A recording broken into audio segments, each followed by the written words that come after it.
Hello everyone, welcome to my YouTube channel. Higher education के PYQ series का part 1 है ये, विथ एक्सप्लेनेशन मैंने कवर करा है।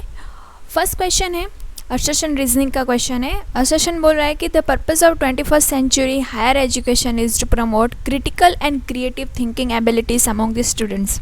इसका रीज़न कह रहा है कि critical and creative thinking help student in the placements. Hindi में भी एक बार पढ़ लेते हैं। फर्स्ट सेशन बोल रहा है कि 21वीं सदी की उच्च शिक्षा का उद्देश्य छात्रों के बीच महत्वपूर्ण और रचनात्मक सोच क्षमताओं को बढ़ावा देना है। कारण दे रहा है कि विवेचनात्मक और सृजनात्मक सोच प्लेसमेंट में छात्रों की मदद करती है। तो both A and R are true, but R is the not the correct explanation of the A. तो इसका राइट आंसर है सेकंड। ये कॉमन थोड़ा क्वेश्चन था, इसलिए इसका कुछ खास एक्सप्लेनेशन मैंने करा नहीं है, क्योंकि ये पढ़कर ही हमें अच्छे से समझ आता है। नेक्स्ट क्वेश्चन है, consider the following incomplete sentences. Infrastructure aspects provide by the government of India under the national E governance plan. National E governance plan हमें ध्यान रखना है। Are first for the storage of data and hosting application it is a dash. For network connectivity it is a blank and the for a capacity building it is a blank। तो हमें बताना है कि blank में कौन सी चीज़ इसमें से जाएगी, स्वैन, SDC एंड NISG। तो इसका राइट आंसर है फर्स्ट पे जाएगी बी, SDC के for storage of the data and hosting application, तो SDC। सेकंड है for the network connectivity and it's a dash, तो जाएगा फर्स्ट स्वैन। एंड लास्ट है फॉर द कैपेसिटी बिल्डिंग के लिए जाएगी NISG। तो इसको हम डिटेल में देख लेते हैं, थोड़ा हिंदी में भी पढ़ लीजिए एक बार कि राष्ट्रीय ई गवर्नेंस योजना के तरह भारत सरकार द्वारा प्रदान की गई बुनियादी ढांचे के पहलू है डेटा के भंडार और अनुप्रयोगों की मेजबानी के लिए या नेटवर्क कनेक्टिविटी के लिए और क्षमता निर्माण के लिए। तो SDC मतलब state data centre, full form भी इस बार हमें नेक्स्ट टाइम आपको इस तरह से जो स्टेटमेंट 1, लिस्ट 1 एंड लिस्ट 2 में जो मैचिंग क्वेश्चंस होते हैं फुल फॉर्म वाले, तो इस तरह से भी क्वेश्चन पूछ सकते हैं। तो आप इसका फुल फॉर्म्स भी अपनी नोट में लिख लीजिएगा। SDC क्या है? It is one of the important element of the core infrastructure for supporting e governance initiatives of the national E governance plan. तो NEGP मतलब नेशनल ई गवर्नेंस प्लान, तो ये भी इसका फुल फॉर्म भी ध्यान रखना है। It is created for the state to consolidate service, application and infrastructure to provide efficient electronic deliveries to government to citizen and government to business services. फिर it provide functions such as central repository of the state, secure data storage, online delivery of the service, citizen information service portal, state intranet portal, disaster recovery, remote management and service integration। तो ये भी थोड़ी चीज़ें आपको ध्यान रखनी है कि SDC के आपके कैरेक्टरिस्टिक्स क्या, उसके वर्क्स या उसके फंक्शंस आपको इस तरह से पूछ सकते हैं। तो इसमें से कौन सा है कौन सा नहीं है, इस तरह से आपको क्वेश्चन फ्रेम करके दे सकते हैं। तो ही आपको पता होना चाहिए कि इसका आंसर क्या है। आप अगर एग्ज़ाम में JRF जितनी तैयारी करेंगे ना, तो आपका नेट निकलेगा। तो आपको जो ऑप्शंस में दिए गए हैं क्वेश्चंस, जो राइट आंसर है उसके अलावा कि तो जो 3 क्वेश्चन ऑप्शंस है उसको भी आपको अच्छे से पढ़ना है, उसको भी गूगल करना है अपने एंड से, तो ही आप अच्छे से नेट क्लियर कर पाओगे। फिर है स्वैन का full form, state wide area network, तो ये भी ध्यान रखना है। It is one of the major infrastructure component under the National E-Governance Plan. Its main objective is to provide secure and high-speed network connectivity for the government functioning and connecting state headquarters, district headquarters and block headquarters. तो ये एक infrastructure component है for the National E-Governance Plan. फिर है National Institute for Smart Governance, NISG का full form। It is a not for profit organization formed by the government of India in 2002 with the aim of to provide e-governance consultancy to central and state government to the serve citizen better। तो NISG किसके लिए not for the profit organisation है, 2002 में government ने launch करा था। And ये क्या प्रोवाइड करता है? E governance consultancy state and state governance के लिए, सेंट्रल एंड स्टेट गवर्नेंस के लिए for the serve citizen better. तो SDG के स्वान एंड NIST का फुल फॉर्म भी आपको ध्यान रखना है। नेक्स्ट क्वेश्चन है स्टेटमेंट 1 एंड 2 दिया है। फर्स्ट स्टेटमेंट बोल रहा है the national assessment and accreditation council NAAC, the NAAC का फुल फॉर्म भी आपको ध्यान रखना है। It is a constitute unit of UGC। Second statement है the national board of accreditation NBA, तो NBA का भी फुल फॉर्म ध्यान रखना है। Was establish by UGC with the purpose of evaluating technical programmes. तो दोनों स्टेटमेंट में से कौन सी बात सही है? स्टेटमेंट 1 तो करेक्ट है बट स्टेटमेंट 2 इज़ इनकरेक्ट। तो नेक वाला बात सही है, बाकी NBA वाली बात राइट नहीं है। तो देख लेते हैं कि national board of accreditation was initially establish by the AICTE, तो ये ध्यान रखना है, ना कि UGC। All India council of technical education, तो इसका फुल फॉर्म भी याद रखना है AICTE का। Section 10 U, subsection U of the AICTE act in the year 1994। Subsection मतलब सेक्शंस भी पूछे जा सकते हैं, तो ये भी आपको स्टेटमेंट याद रखना है। In order to access the qualitative competencies of the programmes offered by the educational institute from diploma level to the postgraduate level in engineering and technology management, pharmacy and architecture and the related discipline which are approved by the AICTE। तो कौन कौन से subjects disciplinary आ जाते हैं तो वो भी ध्यान रखने हैं, डिप्लोमा से लेकर इंजीनियरिंग तक and technology management, pharmacy, architecture and related disciplines, तो ये आपको ध्यान रखना है। नेक्स्ट क्वेश्चन है who was the chairman of the Kothari commission, तो इसका राइट आंसर है doctor DP Kothari. Kothari commission से रिलेटेड थोड़े फैक्ट्स देख लेते हैं। It is also called the Indian educational commission, Indian educational commission भी इसको बोला जाता है। The commission was chair by the doctor DS Kothari. दौलत Singh Kothari is a prominent educationist and scientist and they included 12 other the members, तो इनकी commission में और 12 मेंबर्स भी थे। फिर है it was what setup to examine all aspects of the educational sector in India during 1964 to 1966, तो 64 से 66 तक का एरा था। It was headed by Shri Daulat Singh Kothari, the then chairman of the UGC।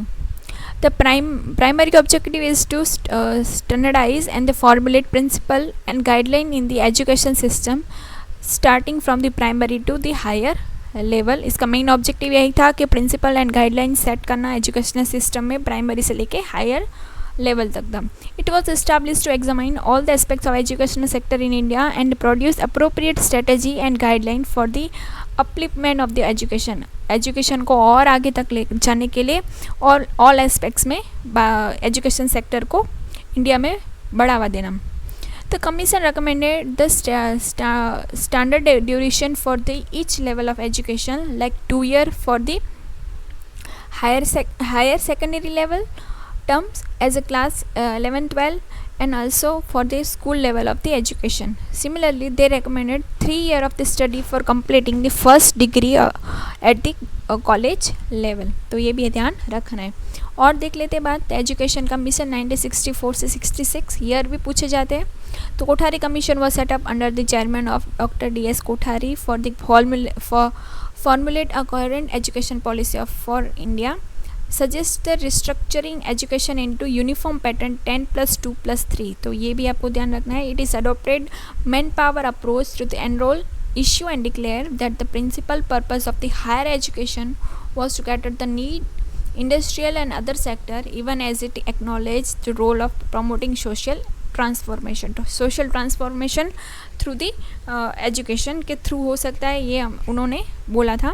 10+2+3 Kothari commission education commission में आया था 1964-66 में, तो ये भी ध्यान हमें रखना है। और क्या बात बोली थी उन्होंने? Major recommendation the commission include emphasize of the science and mathematics, सबसे ज़्यादा साइंस एंड मैथमेटिक्स पे उन्होंने बाहर रखा था। The introduction of the work experience is integral part of the school curriculum, the introduce of the common school system and education structure with the 12 year of schooling and free textbook at the primary stage, provision of midday meals and promotion and education of handicap। तो ये भी इन सभी चीज़ों के बारे में भी उन्होंने उस समय में एजुकेशन कमीशन में बात रखी गई थी। नेक्स्ट क्वेश्चन है स्टेटमेंट का क्वेश्चन है। स्टेटमेंट 1 बोल रहा है In ancient India, indigenous education was imparted at home in the temples and gurukuls. Statement 2 बोल रहा है, in ancient India student went to viharas for the higher knowledge. प्राचीन भारत में स्वदेशी शिक्षा घर पर मंदिरों और गुरुकुलों के प्रदान की जाती थी. प्राचीन भारत में छात्र उच्च ज्ञान के लिए विहारों में जाते थे. तो both statement are right. Education in ancient India. The aim of the education in ancient India was the ultimate outcome of the Indian theory of the knowledge and the corresponding schemes of life and values. उस समय पे life and values के बारे में पढ़ाया जाता था. That scheme take full account of the fact and that the life include death and the two forms of whole truth as it is whole cycle and whole truth lead to the ultimate merge of the with the supreme. ठीक है, ultimate truth क्या है, death है, उसके related सभी चीज़ें बताई जाती थी. Hence the chief aim of education was to realization of the fundamental truth of the life, to solve the problems of death by merging the self and the universal to avoid changes and the solution. Gurukul system में क्या था उस समय, ancient India में क्या बातें होती थी, रियल लाइफ प्रॉब्लम से रिलेटेड चीज़ें चलती थी. Gurukul system of education originated in the Vedic period in India, which anyone who wished to study went to the teacher's guru, a house of ashram, and requested to be taught. If accepted as a student disciplined by the guru, she or he would be the stay at his place and help in the all activities at home.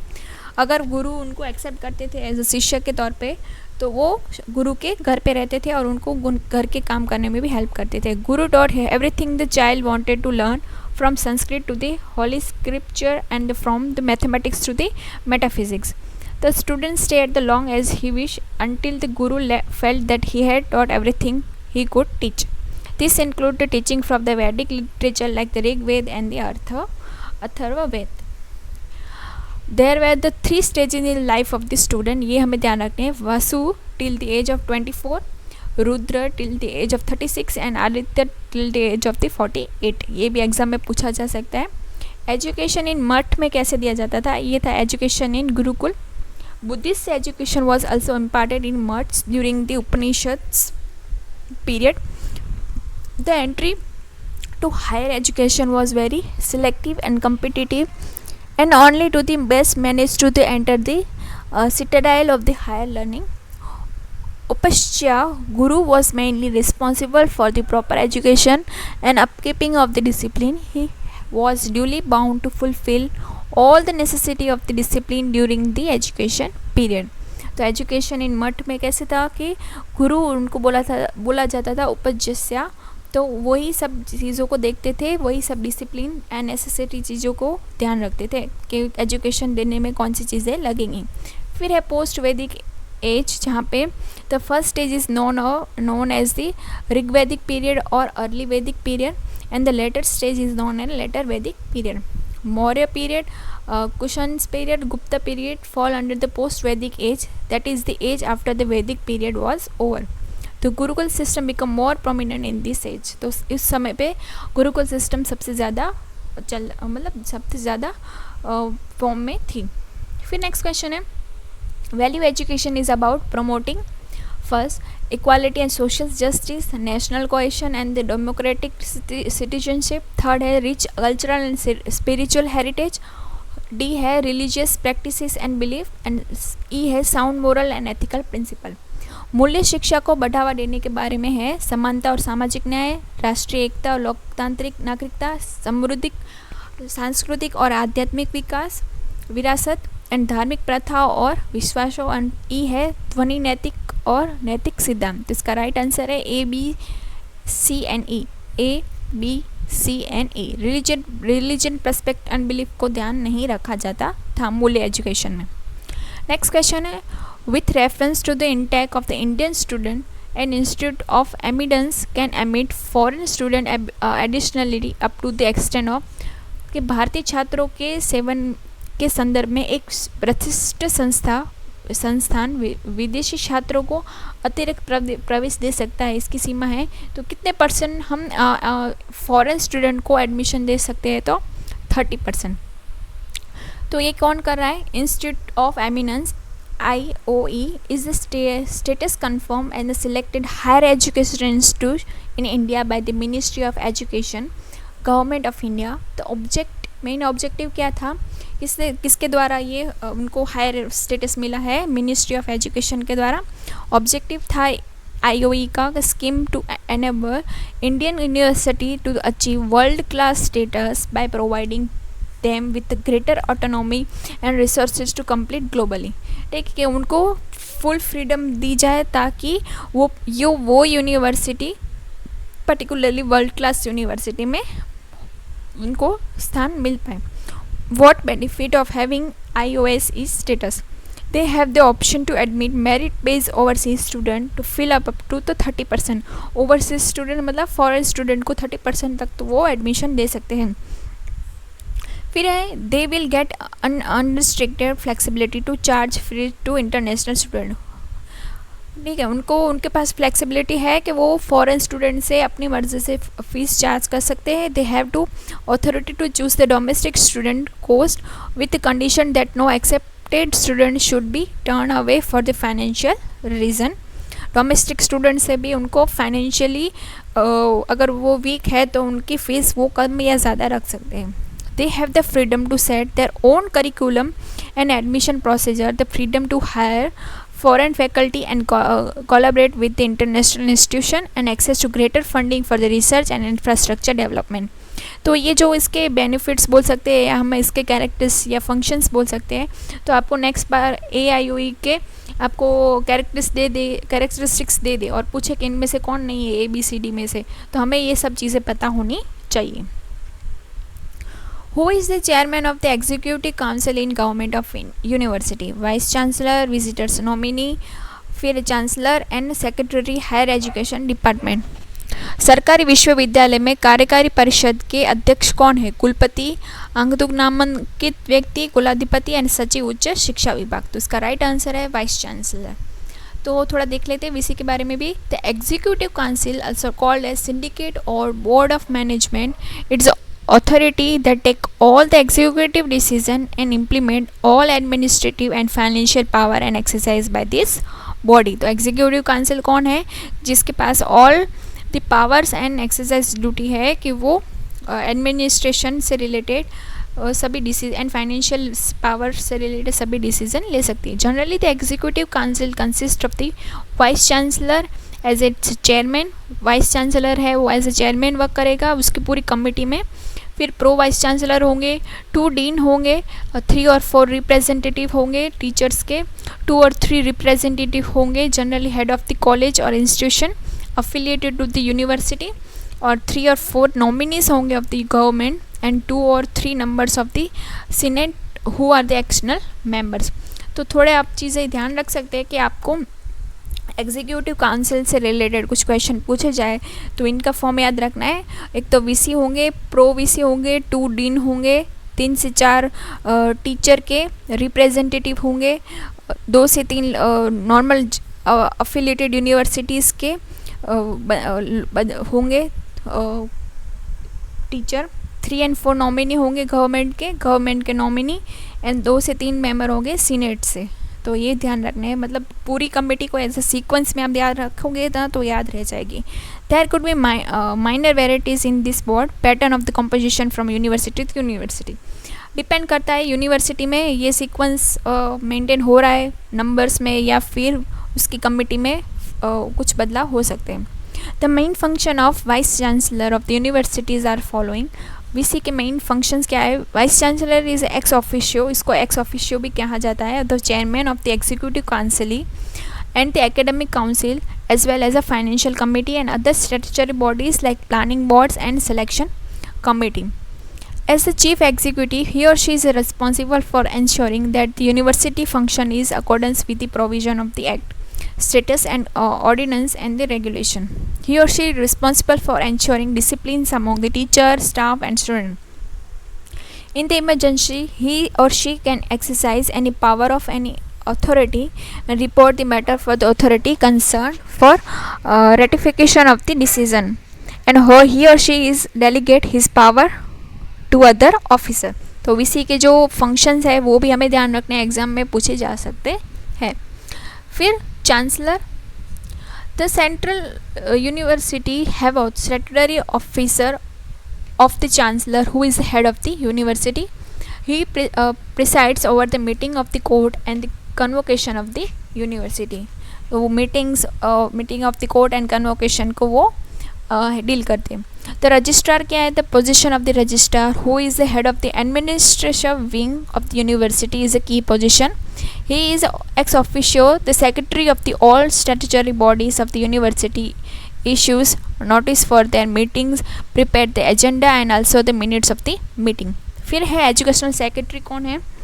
The education secretary is the top most administrative structure in the state educational department headed by the secretary of the education. The ministry of education control both the academic and administrative function. तो ये भी ध्यान रखना है educational secretary के बारे में कुछ अगर कैरेक्टरिस्टिक्स दे दिए जाए तो आपको ध्यान रखनी है ये सब चीज़ें.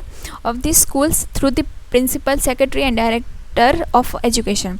The main responsibility involve policy formulation, planning and programming budgets of the education, coordinating among the different directors that with other department, work relating to appointment, promotion and transfer and senior officer. ठीक है कि उनको promotion transfer करना है किसी senior officer का, तो वो एजुकेशनल सेक्रेटरी के पास पावर है. फिर नेक्स्ट क्वेश्चन है, स्टेटमेंट 1 है, the Pitroda commission recommended setting up to 1500 university in India to avoid stagnation in higher education.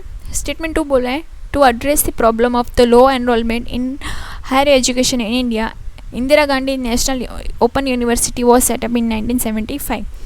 तो statement 1 is correct but statement 2 is incorrect. तो NKC National Knowledge Commission was the high level advisory body to the Prime Minister of India with the objective of transforming India into the knowledge society.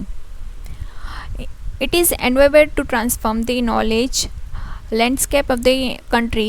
The National Knowledge Commission submitted around 300 recommendations over 27 focus area during the 3.5 year term. The implementation of the NKC's recommendation is currently underway at the central and state level. The increase in the number of university to 1500 key recommendation of the same Pitroda Commission, hence the statement 1 is correct. तो statement 1 से related ये पूरा इसका description था कि हाँ ये सब इसमें है कि सैम पित्रोड़ा कमीशन में NKC knowledge national knowledge commission से रिलेटेड बात करी थी. ऑब्जेक्टिव था कि transforming India into knowledge society. तो ये एक स्टेटमेंट है, इससे आप पूरी सैम पित्रोड़ा कमीशन को ध्यान रख सकते हैं. और उसने 300 से प्लस रिकमेंडेशन दी थी, उसमें 27 फोकस एरिया थे और 3.5 साल तक का उसका टर्म था. तो ये चीज़ भी हमें अच्छे से ध्यान रखनी है क्योंकि आजकल क्वेश्चंस बहुत उनके पास चीज़ें सिलेबस में कम है और क्वेश्चंस वो इस तरह से, क्योंकि आजकल जो आपकी शिफ्ट है 2-2 शिफ्ट में है तो कितने क्वेश्चन वो फ्रेम कर सकते हैं. तो इस तरह से जो क्वेश्चंस होते हैं तो इस तरह से वो बन सकते हैं, तो ये भी ध्यान रखना है. फिर है इग्नू से related, Indira Gandhi national open university was establish in 1985 with the objective of providing distance education and open learning opportunities to individuals who are unable to pursue regular full-time education. Obviously IGNOU distance education के लिए बनाया गया था, हमें सबको पता है. IGNOU is the democratise education by providing flexible and accessible learning opportunity to the diverse range of the learners, including those who are geographically isolated, working professional or financial disadvantaged. The university offer wide range of the undergraduate, postgraduate, diploma and certificate programs in various disciplines including science, art, commerce and the management. इन सब subjects में वो various certificates and diploma courses and undergraduate and postgraduate वो offer करते हैं. What are the OERS? OERS का full form पूछा गया है, Open Education Resources. तो हमें ये भी पता होना चाहिए कि क्या है OERS. Open Educational Resources are learning, teaching and research materials in any format and medium that reside the public domain or are under the copyright that has been released under the open license that permit no cost access, reuse, repurpose adaption and the redistribution by other. तो OER से related ये sentence आपको ध्यान रखना है, next time इसमें इस तरह से भी फ्रेम करके पूछा जा सकता है। Open OER are the teaching, learning and research material intentionally created a license to free for the end user to own, share and the most cases modify. The term OER describe publicly accessible material and resources for the user to use, remix, improve and redistribute under some license. These are designed to reduce accessibility barriers by implementing best practices in teaching and by adopted by the local unique context. The development and promotion of open educational resources are often motivated by the desire to provide an alternative enhanced educational paradigm.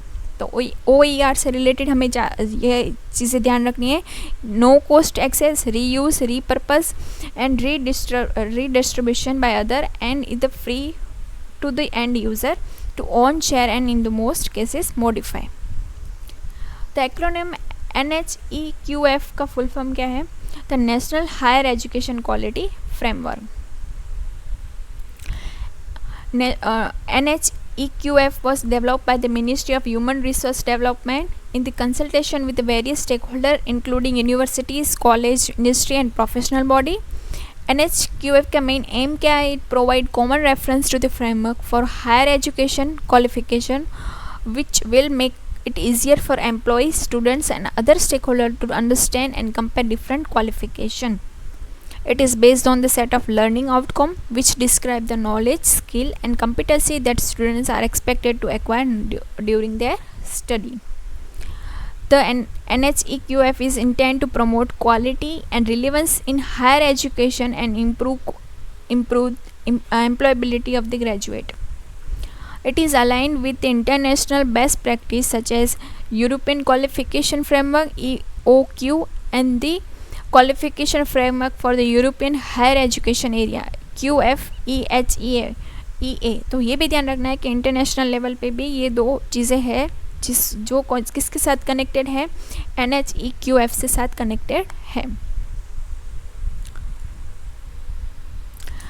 Ancient literature works such as Banat Bhatt Kandambari describe good education as a knowledge how many arts कला, कितनी कला है? तो हमें भी पता है बाण भट्ट की कादम्बरी जैसी प्राचीन साहित्य कृति ने कितनी कलाओं के ज्ञान के रूप में अच्छी शिक्षण वर्णन करा है? तो 64 कलास।